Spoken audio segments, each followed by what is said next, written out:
Bantu. Maaf ya Miss, sebenarnya mau tanya dari dulu, cuma mau memberanikan diri baru ini hari aja. Oke, tapi tahu kan setiap kali telepon masuk ke saya secara langsung dan tidak langsung masuk di YouTube sama di Facebook, jadi hati-hati jangan pernah menyebut nama siapapun, termasuk namamu sendiri karena saya tidak ingin setelah viral kalian minta take down. Kenapa sayang? Iya, sebelumnya selamat berpuasa ya Miss. Terima kasih. Saya mau tanya, dulu sempat bekerja di Hong Kong, waktu itu masih kecil, mungkin belum genap 19 tahun. Mbak Henry ini jangan dekat-dekat, terasa di Oh, sebelah. Nah, terus? Mungkin belum genap 19 tahun. Dan masa itu masih nol, belum pernah kerja di mana-mana, langsung ke sana menyulah. Setelah masuk di agen pertama itu 8 bulan kalau nggak salah, dan dimasuki karena mendengar omongan teman, dimasukin ke agennya teman gitu loh. Nah, udah masuk di agennya teman itu nggak tahunya kok dalam proses itu gimana ya, mungkin nggak ada majikan atau nggak ada anak yang mau masuk agensi itu kayak di rolling gitu loh. Jadi umpama kita sekarang masuk ke majikan pertama, dan majikan pertama kan kita kalau pindah kan dulu potong gaji ya. Potong gaji masa itu 3 bulan karena udah ada DP. Itu dikasih DP aja sekian dulu lalu dipotong gaji gitu. Masa itu potong gajinya udah habis cuma 2 bulan karena udah DP di depan. Lalu dapat masukan kontrak gitu, dibuang ke Thailand masa itu. Masa itu dibuang ke Thailand, masuk lagi ke Hong Kong ke majikan itu, dan majikan itu masa itu masih under B kalau nggak salah, 2011 atau 2012 itu under B. Nggak tahunya itu rollingnya itu gini, ketika saya mengutarakan keluhan saya, madamnya itu bilangnya gini, kamu mau nggak pindah majikan gitu. Majikannya baik, rumahnya kecil, anaknya cuma 1 gitu, anak udah besar, dan rumahnya di mana, di North Point, dia bilangnya kayak gitu. Dan kebetulan ada agensi itu masa itu di Songloan gitu ya. Dan nggak tahunya itu ternyata udah masuk ke situ baru 3 kali itu paham kalau di rolling gini. Jadi kita itu mengaruhi suruh pindah majikan gitu. Ini ada yang full gaji loh, kamu nggak minat kan gitu, kamu udah bisa kerja atau dan gimana. Ya oke, udah bilang ke situ, kita pulang ke Indonesia. Kalau pulang ke Indonesia kan dia bilang tambah lagi tuh, betulnya tambah gitu, betul nggak? Karena buat tiket PP-nya. Lalu dulu dibuang ke Makau, 2 bulan. Katanya karena belum sempat finish, kamu dibuang ke sana 2 bulan agak lama. Dia bilang nggak apa-apa. Dan di sana itu ya disuruh nggak, di sana itu jangan dibuang, nggak dikasih makan, nggak dikasih tempat tinggal layak. Jadi kita di sana dikasih ongkosnya ferry aja, sama uang kita sendiri. Kita harus cari kos-kosan atau di sana kalau nggak ada uang ya kita kerja. Dan mendapat panggilan lagi, maksudnya visanya udah turun gitu, lalu ada anaknya dia yang kesana ngantar, ataupun orang yang mau syuting ke sana dititipi gitu loh, nanti disuruh ketemuan di Macau atau di mana gitu. Nah selepas itu masuk ke majikan ini lagi, majikannya super ya, pokoknya super, karena majikan perempuan dan laki-laki itu ternyata lagi bisa ranjang satu rumah. Bisa ranjang laki-laki. Jadi majikan laki-lakinya berangkat, majikan perempuannya keluar dari kamarnya, anakku yang laki-laki itu, kan anakku udah besar STM kalau nggak salah masa itu. Nah itu yang di situ problemnya lagi, majikannya perempuan aja nggak suka. Majikan perempuan nggak suka. Yang pertama kan ngebreak, yang kedua kan aku nggak mau sama majikannya itu. Yang pertama diinterminate 8 bulan, suruh pindah gitu. Jadi kayak cari perkara biar dia yang interminate, biar saya nggak bayar gitu loh dulu.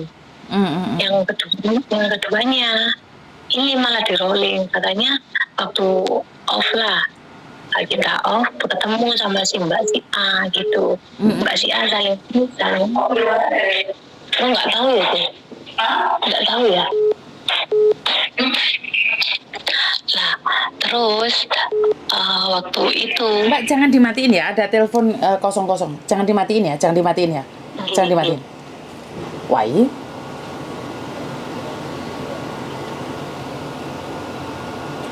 Siapa ya?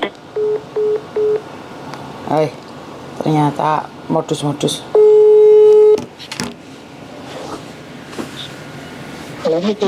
Sorry. Ternyata malah keputus. Gimana, Mbak? Lah setelah itu masuk ke situ lagi kan berteman sama mbak-mbak, ya maklum kan di sana mungkin baru hitungan bulan ke 14 atau 15 gitu ya, 1 tahun lebih. Kan kita sharing gitu, sharing mbak gimana majikannya gitu. Terus ditanya majikanmu di mana, di Nurpoint. Nurpointnya apanya pasar gitu, dekatnya MTR lah, saya bilang kayak gitu. Loh namanya siapa gitu, ini majikanku yang kemarin loh mbak, aku keluar dari situ orang majikannya perempuan agak gila karena ada problem sama bosnya laki-laki, kok kamu mana dimasukin situ, karena aku nggak tahu mbak. Dan pada akhirnya kan aku bilang ke madamnya, lo madam kenapa kalau ini bukannya orang kok dikasih saya, sedang saya kan udah bayar gitu, saya kan bayar di awal, lalu potong gajinya kan juga nggak banyak masa itu, aku bilang kayak gitu kan. Masa itu dia minta 3.000 ongkong pulang gitu, saya cuma kasih 1.000, lalu yang next time-nya aku kasih 1.000 gitu loh, nanti kalau ada apa-apa saya biar bisa tuker lagi tapi enggak lebih banyak lagi potongan gitu loh mas. Nggak tahu yang terakhir malah di rolling lagi ke Taiwai, ke ama-ama Taiwai itu, ke Abo Taiwai itu, dan nggak taunya di situ itu. Lalu dibuang lagi ke Thailand, dibuang lagi ke Shenzhen China situ, baru masuk lagi dia bilang enggak kok apa itumu nggak bisa keluar katanya, visamu udah kamu habis masanya kok nggak bisa keluar, sedang di Thailand kan aku harus keluar kalau sudah 1 bulan ya kan, keluar lagi syuting lalu masuk lagi gitu, sedang aku mau keluar kemana kan aku udah masuk ke Makau pernah 1 kali dalam masa nggak begitu lama kan, juga nggak boleh karena di sana saya pernah di Makau saya pernah kayak main malam gitu loh, main malam kayak di kasino kayak gitu, terus ada jalan ada polisi ditanya, kebetulan paspor saya nggak tak bawa kan, nggak tahu sampai sekarang. Nah yang saya mau pertanyakan kan waktu pergi ke Shenzhen kan saya dibuang di Yunlong. Setelah turun di Yunlong itu saya salah turun gitu loh.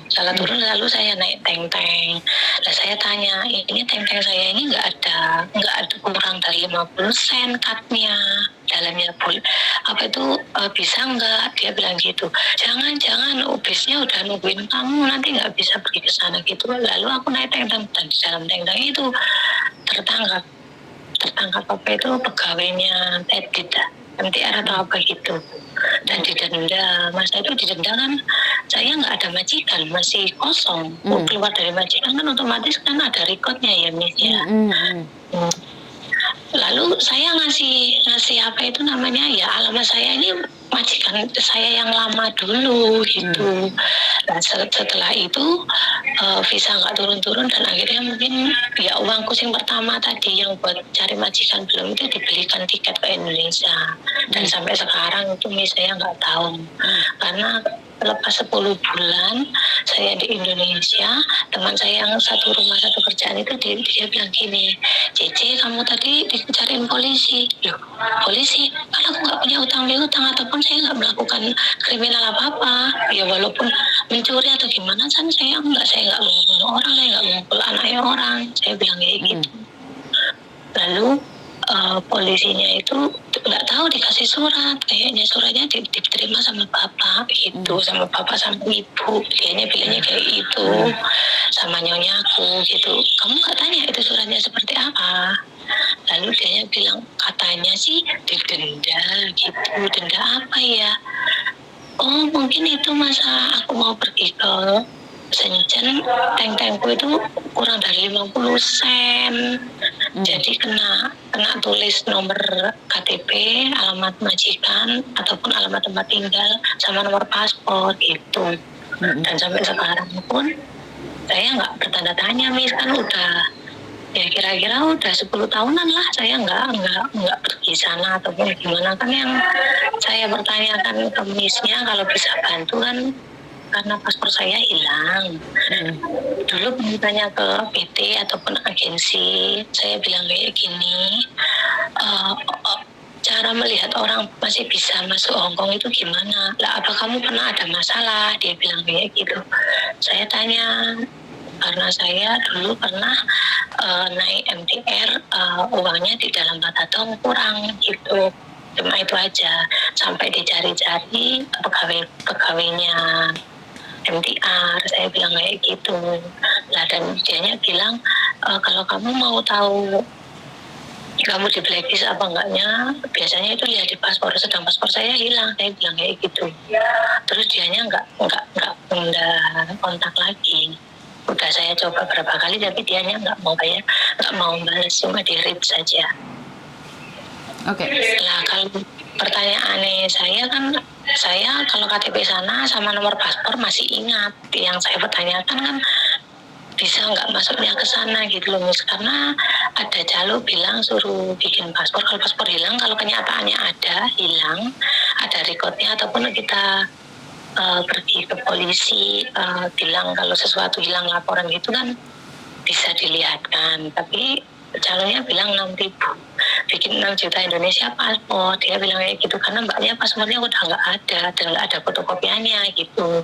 Jadi kan otomatis mau bikin yang baru lagi. Aku bilang nggak bisa bikin baru lagi karena dulu saya udah biometrik. Saya bilang kayak gitu 2013 udah biometrik, nggak bisa. Saya takutnya kan otomatis di dalam imigrasi manapun ada reportnya, kan ada di tangan saya, ada mata saya gitu. Yang saya tahu loh ya, Miss.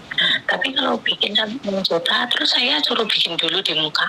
Tapi nyatanya nanti saya kalaupun masuk PT ataupun calling visa, saya nggak bisa masuk ke sana, kan nggak ada gunanya. Sampean orang mana, Mbak? Saya orang Malang. Orang Malang. Oke. Satu hal. Backlistan dan tidak itu tidak bisa dilihat dari paspor. Siapa yang ngajarin kamu lihat dari paspor bisa lihat backlistan? Ya PT, Miss. Karena contohnya saya mau masuk PT itu terus ditanya paspor ada atau enggak gitu. Paspor ada atau enggak bukan berarti untuk melihat backlistan, karena tidak ada siapapun yang bisa melihat backlistan. Backlistan itu punya imigrasi dan kamu kesalahan ini adalah kriminal. Jadi kamu jangan bilang bahwa itu bukan kriminal, itu kriminal ringan yang dilakukan dengan sengaja. Itu adalah kamu tidak bayar teng-teng, kamu didenda 500. Ngerti? Masa itu 200 berapa gitu loh, Miss. Oh, 200 berapa ya? Karena kalau sekarang mungkin 500. Jadi sebenarnya kalau kamu bayar denda itu ya selesai. Mungkin ada pertanyaan dari imigrasi. Jadi tergantung, kalau kamu di sininya ntar milih-milih job kan nggak ada agent yang mau. Kalau kamu memang mau cari majikan, saya rasa itu bukan masalah besar. Itu mungkin ada pertanyaan dari majikan, dari imigrasi, apakah pernah kamu melakukan kesalahan? Ya akui aja, iya dulu saya lupa tidak bayar teng-teng gitu aja loh. Jangan bilang kamu nggak ada uang lah, nggak cukup apa, itu terlalu alasan buat saya. Kamu sudah tahu nggak ada uang, ngapain naik teng-teng? Paham? Itu adalah alasan. Karena kamu saat ditut itu kamu nggak bayar. Bener nggak? 5 sen pun masih bisa bayar. Dan masalahnya kamu nggak ngetut patadongmu. Jadi patadongmu waktu ditut itu nggak keluar. Bukan, ini kenanya aku masuk tut masih bisa, tapi pas kenanya di dalam teng-tengnya gitu loh, Miss. Iya Mbak, iya Mbak, saya tahu. Kamu ngetut itu berarti bukan bener-bener tut sayang. Karena apa? Karena kamu bener-bener tut patadongmu itu ditut gitu sudah bunyi. Paham nggak maksudku? Artinya adalah kamu naik kereta itu nggak bayar. Oh nggih. Samen itu nggak bayar, waktu dicek itu nggak kelihatan kalau samen ngetut. Jadi walaupun uangmu ada 500, ada 100, ada 50, tapi waktu dicek itu nggak keluar, itu yang bahaya. Kenapa saya selalu bilang di daerah Yunlong itu ada MTR yang tidak perlu ketahuan bayar sama enggaknya karena nggak ada yang jaga. Tapi tiba-tiba ada orang ngecek, itu yang paling bahaya. Jadi Iya, jangan dibilang iya, itu iya. bukan kriminal, itu penipuan. Masa naik naik kereta nggak bayar, kan kamu nggak bayar toh? Nggih. Sadari atau tidak. Jadi jangan bilang karena ada 50 sen, sudah tahu ada 50 sen kenapa naik? Harusnya kan turun cari 7-Eleven untuk ngisi dulu. Benar nggak secara logika? Jadi pihak pemerintah akan mempertanyakan itu. Kalau itu pun ditanyakan, tapi itu adalah kriminal ringan. Sekarang tak kasih nomor PT, kamu hubungi PT.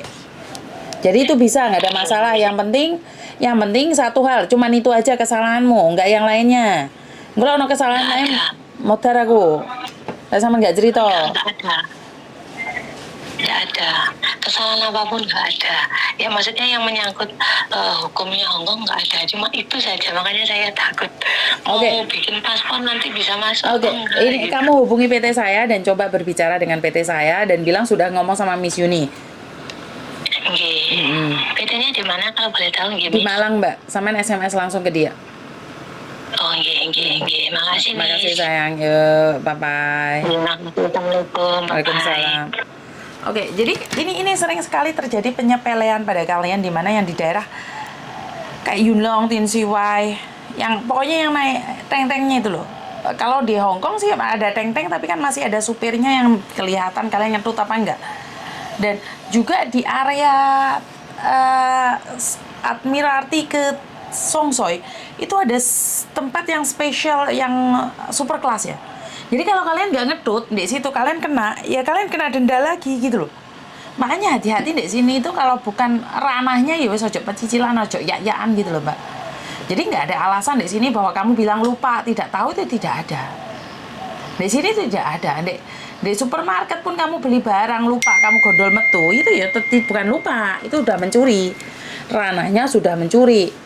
Jadi jangan katakan lupa. Kalau di Hong Kong nih nggak ada cara lupa-lupaan ya. Kalau kalian nggak inget, ya wis nyolong.